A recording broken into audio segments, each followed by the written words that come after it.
gente, já está aqui do outro lado da tela para conversar conosco e eu cumprimento com muita alegria a jornalista, escritora, ativista, mestra e doutoranda em políticas públicas, Manuela Dávila. Manuela Dávila, bom dia. Tudo bem, Anderson? Prazer falar contigo e com todo mundo que está nos assistindo.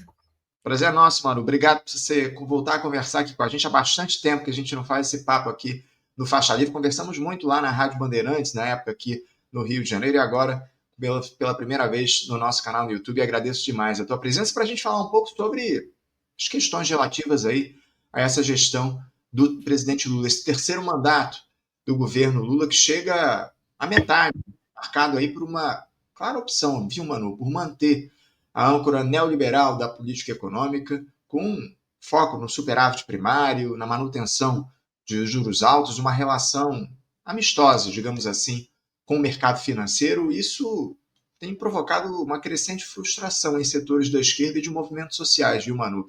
E uma série de crises, e com o Congresso Nacional. Mesmo os partidos mais fisiológicos do chamado Centrão têm ministérios na atual gestão, ainda que votem muitas vezes contra as propostas do governo. Não vou me alongar muito nessa introdução não, viu, Ana? Porque eu queria saber como é que você avalia esses caminhos escolhidos pelo presidente Lula, especialmente considerando o que foi prometido na campanha e o cenário social que a gente vive hoje. É um governo que se coloca em uma ampla aliança, uma tentativa de isolar o bolsonarismo. Eu queria uma análise tua a respeito de como é que você vê esses 2 anos e meio de mandato do Lula até aqui. Eu acho que são várias as discussões e as questões que tu levantas, tá, Anderson? Eu vou começar um pouco sobre antes do momento atual, porque a conjuntura atual está muito quente e ela talvez já seja um desdobramento de escolhas anteriores, né? Ela já é um desdobramento de escolhas que foram tomadas lá atrás.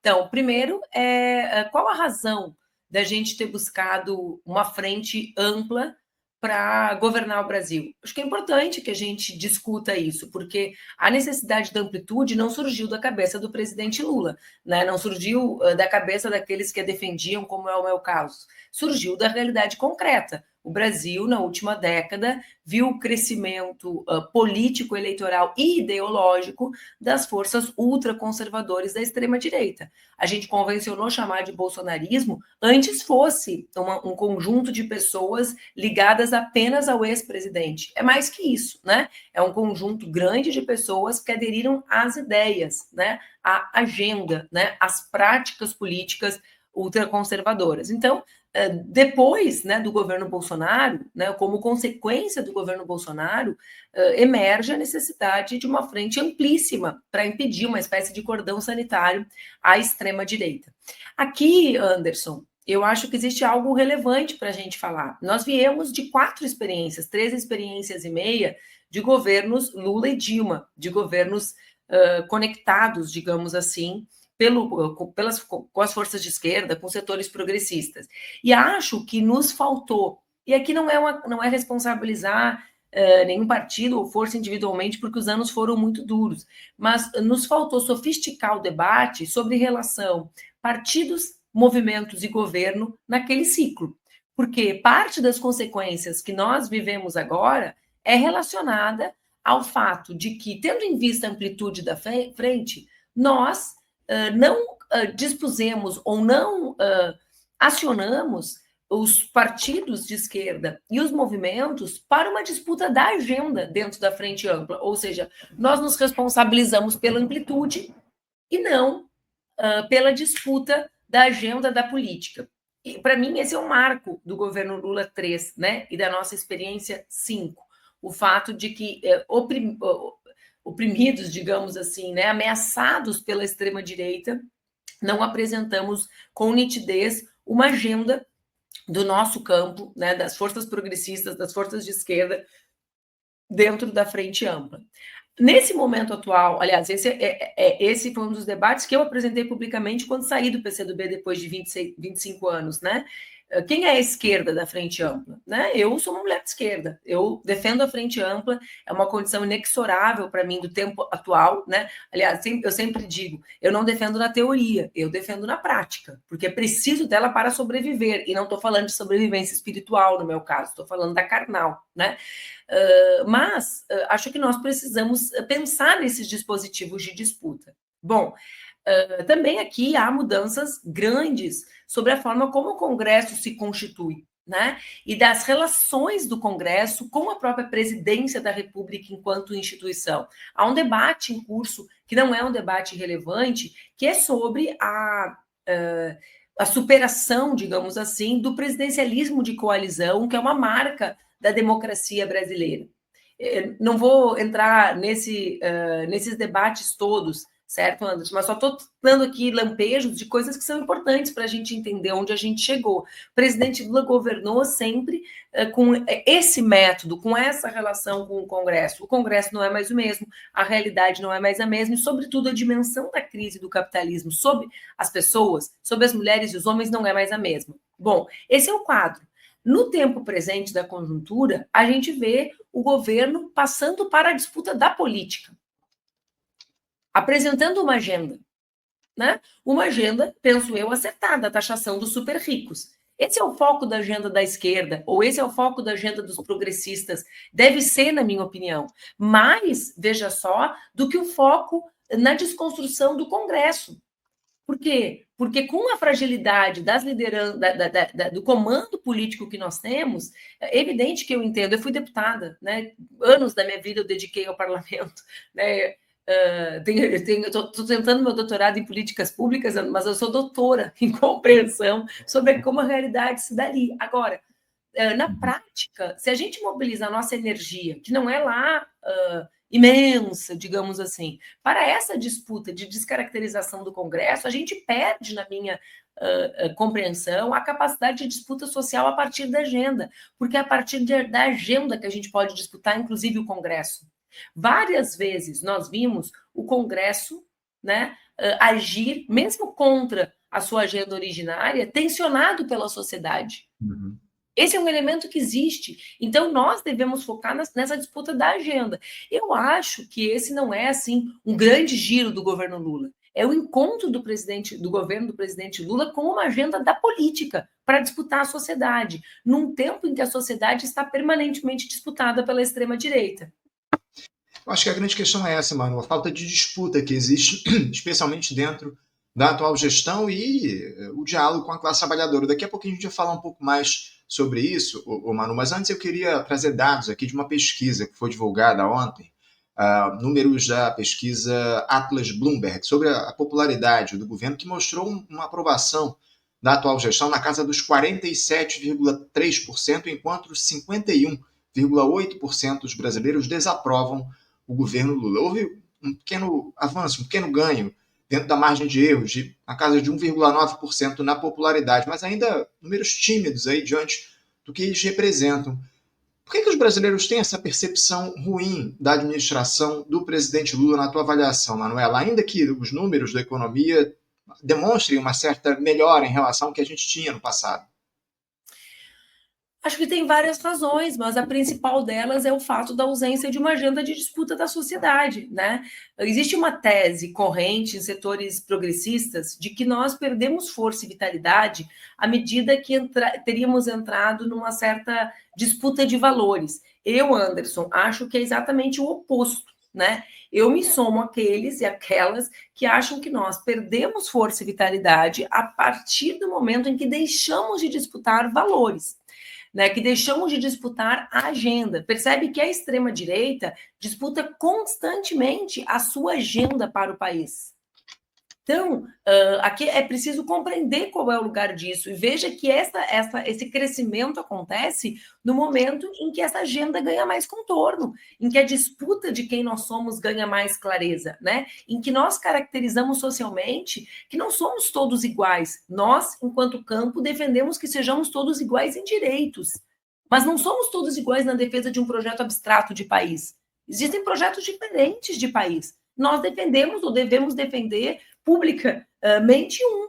Então, eu acho que aqui faz parte dos erros, das equações que nós montamos de forma errada, né? E que muitas vezes, aí tem um outro debate, que é o debate lateral, mas que eu julgo oportuno, que é a ideia de que redes sociais são comunicação.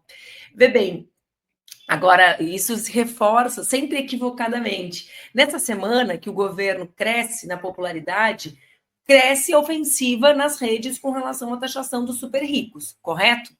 Aí as pessoas dizem, é porque voltou para as redes. Volta para as redes, mas volta a partir da agenda da política. Não adianta fazer conteúdo nas redes desconectado da política. Então, é o acerto da política que comanda o acerto nas redes. E, mais uma vez, a gente pode cometer ali o deslize de achar, acertou nas redes. Não, galera, acertou na política. As redes foram consequência. O bom uso delas foi consequência do acerto da política, né, da entrada da disputa da agenda, da entrada da disputa de valores, de se colocar em ofensiva, de sair da defensiva. Eu, pelo menos, acredito nisso.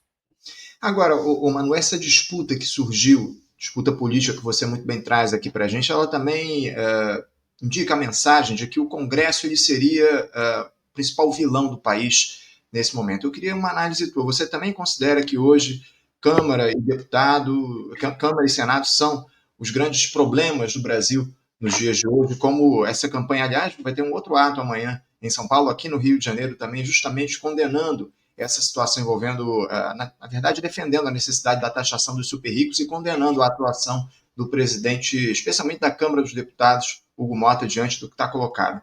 Você considera o Congresso o principal vilão do país?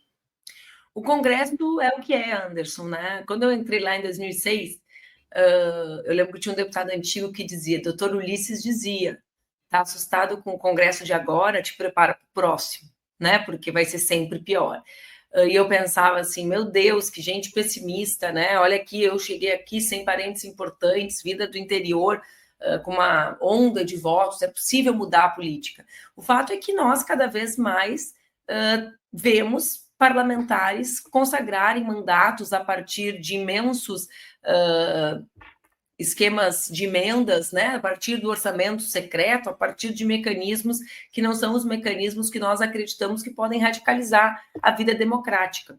Mas nós temos outros problemas que precisam ser discutidos, né? Apesar do Congresso ser o que é, né, nós tivemos o arcabouço fiscal, né, mais de R$1 trilhão para o pagamento da dívida e não para a construção de políticas públicas ou de investimento público. Então, nós também fazemos escolhas, né, que limitam as ações do governo. Então, tá ali, a Nilda concorda comigo, né?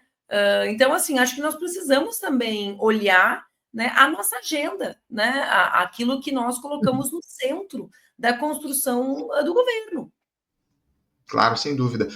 Manuela, como é que você avalia essa escolha? Os 82 bi de emenda no R$1 trilhão e tanto da dívida. Quantas vezes cabe? Eu não estou aqui diminuindo o impacto disso, né? Não estou diminuindo o que significa a presidência de Hugo Mota, não estou diminuindo o que significa. Ele foi eleito, né, com um acordo que incluía parte do governo. Né? Eu estou querendo que a gente olhe para todos esses fatos, sabendo que o Congresso é o que é, né? E que nós não mudaremos ele até a próxima eleição, e pensemos na nossa agenda e nos nossos mecanismos de acumulação de força política e social. Uhum. E o presidente Lula chegou a dizer muitas vezes, aliás, chegou a dizer não, ele diz muitas vezes que governa com a Câmara e com o Senado. Ele vive exaltando aí o Hugo Mota sempre que pode, enfim. Até figuras da base aliada do governo defendem, especialmente nas críticas que foram feitas aí ao presidente da Câmara, defendem a figura do Hugo Mota. Manuela, como é que você avalia a escolha do governo pela manutenção dessa âncora fiscal que a gente tem no nosso país, o arcabouço que foi construído, um novo teto de gastos, muita gente chama, e que limita o investimento público, enfim, limita a atuação do Estado brasileiro? Isso tem produzido aí uma série de medidas. Essa questão do decreto do IOF está muito colocada justamente na busca por recursos para ampliar o orçamento e tentar manter ali o arcabouço fiscal. Mas isso, de alguma forma, acaba colocando em risco os pisos de saúde e educação. Acho que talvez seja um dos temas principais hoje. A necessidade aí, o que muita gente diz, de se romper com os pisos da saúde e da educação, os pisos constitucionais. Como é que você avalia a manutenção dessa lógica fiscalista pelo governo Lula? É o que eu acabei de mencionar, né? Assim, a gente tem conjuntos de problemas de naturezas diferentes, né? Então, é evidente que a maneira como o Congresso dispõe do orçamento a partir das emendas é aviltante com relação à democracia, né? Com relação ao desejo de políticas públicas do nosso povo. Mas não é o único problema que nós temos, né? É preciso enxergar as ações, as decisões, as escolhas que fazem parte do pacto, né? E mesmo a nossa incapacidade, daqueles que somos críticos, de arregimentar setores mais amplos na construção dessa crítica, do teto para investimentos que são imprescindíveis para que o nosso povo viva com mais dignidade. Então, diante de uma crise crescente, né, diante de um mundo em que trabalhar não significa mais a garantia da dignidade, né? Veja, a gente sempre falou sobre exploração no mundo do trabalho. A gente vive um tempo em que a superexploração impõe que mesmo que pessoas que trabalham 16, 17 horas por dia, como são os entregadores de aplicativos, por exemplo, não consigam garantir condições básicas de dignidade nas suas existências. Então, diante disso, a necessidade de políticas públicas é ainda maior. E o teto impõe limites muito claros a isso, né? Os valores, eles são claros, né? A gente tem aqui, eu ainda ontem estava vendo, né? É mais de 1 trilhão. Então a gente precisa também pensar, né? Qual a agenda que nós temos para o país. É por isso que eu julgo que, nesse momento, a ida do debate público para a taxação dos super ricos é um encontro do governo com a disputa da política. E é isso que faz a nossa crescer, as pesquisas indicarem o crescimento. Né? É por isso que é importante que a gente fale sobre isso. Por quê? Porque nós possamos disputar valores diante de uma esquerda que dizia que nós não tínhamos que disputar, que nós tínhamos que ir para um pacto de uma espécie de silêncio, de uma tentativa de reconstrução de uma normalidade que não existe e não existirá novamente. Podemos gostar ou não dessa realidade, mas a gente tem que fazer política a partir da realidade concreta, né? Como diria o Lênin, eu gosto de traduzir para a realidade real, porque a realidade concreta é a realidade real, o resto é uma projeção dela, né?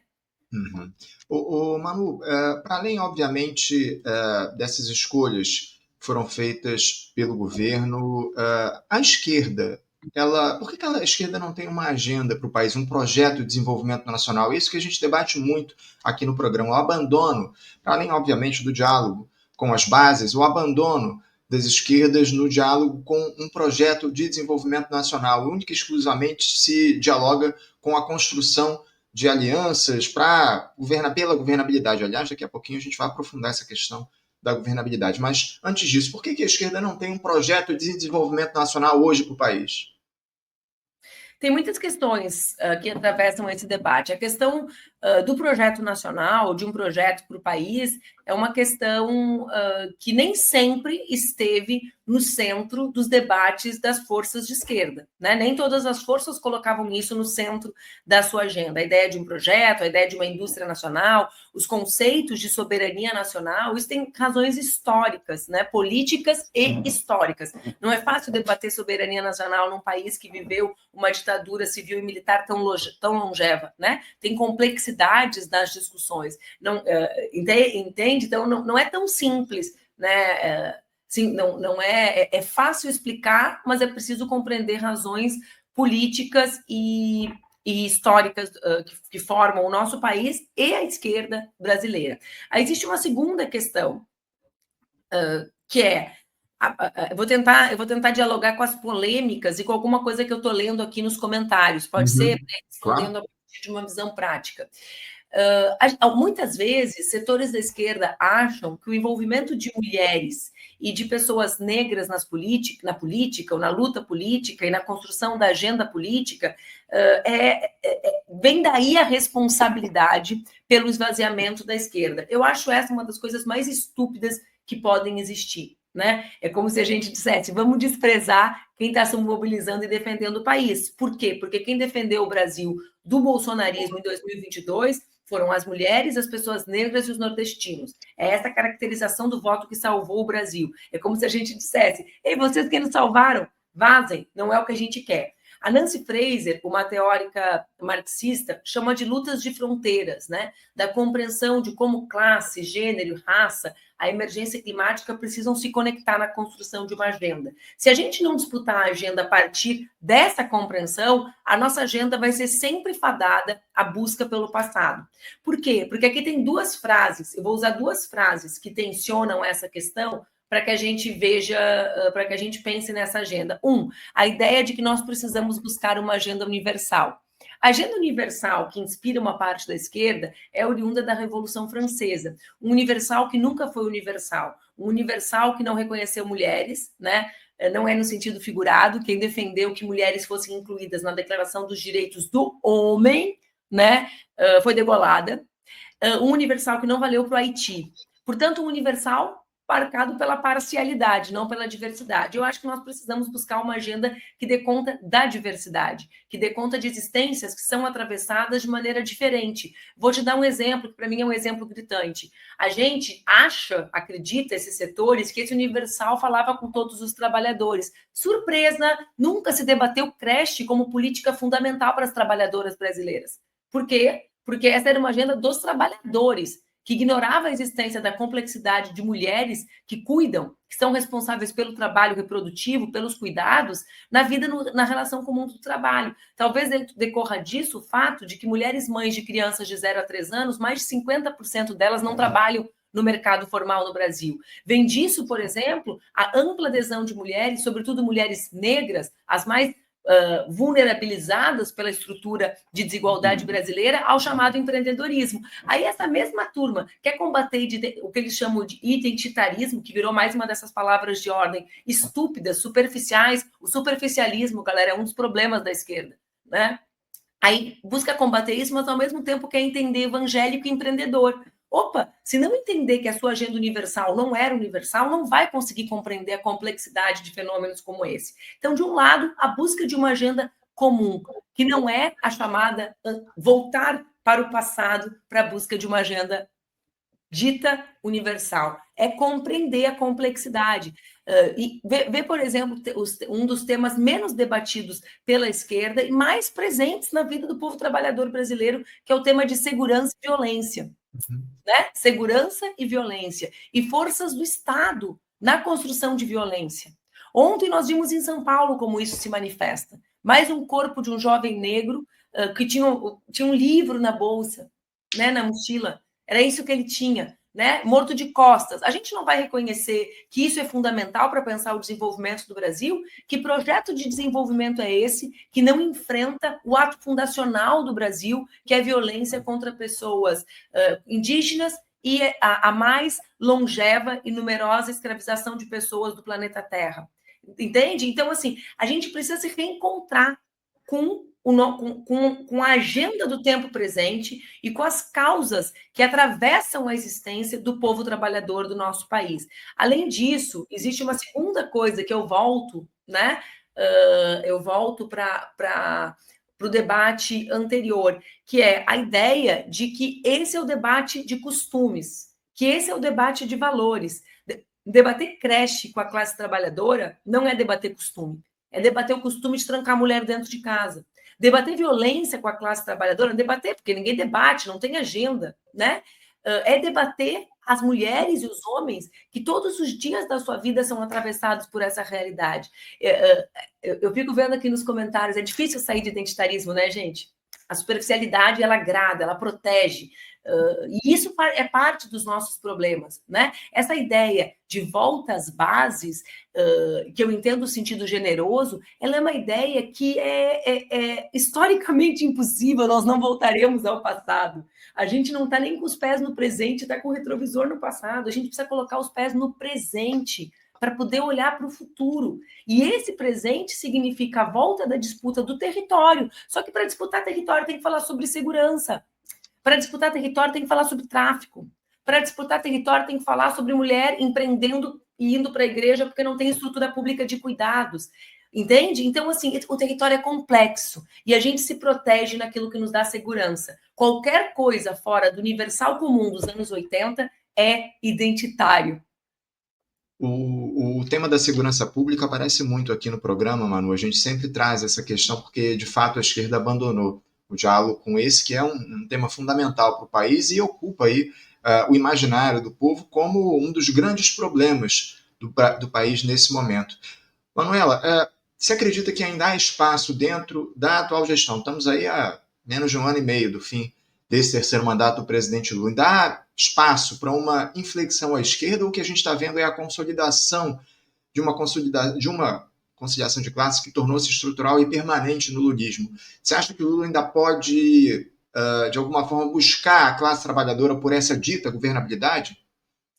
Eu acho que nós estamos num momento que abrirá possibilidades para responder a tua pergunta. A tua pergunta ela não tem resposta, porque nesse momento presente nós estamos vendo qual a dimensão que a ida do governo para a disputa da política, né, poderá trazer. Né? Então, aqui tem, né, uma agenda que se encontra com os interesses nacionais, que se encontra com a possibilidade da ampliação de investimentos públicos, mas tem também as consequências disso na chamada frente ampla, né, nos debates dos dispositivos, né, que garantem essa unidade. E tem também o outro lado: política não se faz só com vontade, né, e nem só a partir do seu próprio protagonismo, se faz a partir da disputa na realidade concreta. E o outro lado se articula de maneira muito sagaz, tentando repactuar com setores do centro. Né? Veja que os movimentos de Tarcísio, eu falo isso há algum tempo, são movimentos que garantem a relação com o bolsonarismo, mas que constroem uma aparência de certa, uma postura, né, de centro diante de setores que foram nossos aliados nas eleições de 2022. É isso. Manuela, eu ficaria aqui mais meia hora batendo papo contigo, mas eu fui avisado que você tem aqui muitos outros compromissos. Eu quero agradecer a tua presença aqui com a gente no Faixa Livre. Obrigado por fazer esse papo, que a gente possa voltar a conversar em outras oportunidades sobre os problemas, as questões que afligem o nosso país. É muito importante fazer esse diálogo contigo. Obrigado mais uma vez. Desejo uma boa quarta-feira e deixo um abraço forte. Uma ótima quarta para ti, para todas e para todos vocês que estão nos acompanhando por aqui. Vamos lembrar, gente, que a classe trabalhadora não é toda igual. Ela não é igual né, nos países do norte e do sul global. Ela não é igual, por quê? Porque nós precisamos construir um caminho para o Brasil. Eu vou terminar dizendo isso, sabe, Anderson? Eu vim de uma tradição em que nós olhamos muito o que acontece ao redor do mundo. E vejo, por exemplo, um interesse crescente no debate sobre a China, o que é maravilhoso, né? Eu debati isso a minha militância inteira, porque venho do PCdoB. Mas também fico, às vezes, impressionada que a gente quer fórmulas, né? O Brasil precisa construir um caminho próprio, né? Um caminho próprio de reconexão com as massas de mulheres e homens que vivem nas nossas comunidades, né? Um caminho próprio que dialogue com pessoas que estão fora do trabalho formal e que sonham em construir vidas mais felizes, apesar de uma realidade brutal, de crise, de violência, de desigualdade. Então, a gente precisa se conectar e compreender que sim, é verdade, nós temos que conversar com trabalhadoras e trabalhadores, mas eles não são todos iguais. Não são os filhos de todos que podem tomar um tiro nas costas no centro de São Paulo, como aconteceu ontem, porque esse país e as forças policiais, quando erram, entre aspas, meu aspas ficou fora do quadro, né? Vou fazer entre aspas, sempre acertam os mesmos corpos, né? Não somos todas as trabalhadoras que não conseguimos nos formalizar porque não temos vagas de creche. É preciso entender como esses dispositivos incidem para que a gente possa construir uma agenda para desenvolver o nosso país. Obrigada. Uma boa quarta para Obrigado, todos. Manu. Um abraço para todos e até a próxima. Conversamos aqui com Manuela Dávila. Manuela Dávila, ex-deputada federal, também ativista, jornalista, escritora, mestre e doutoranda em políticas públicas.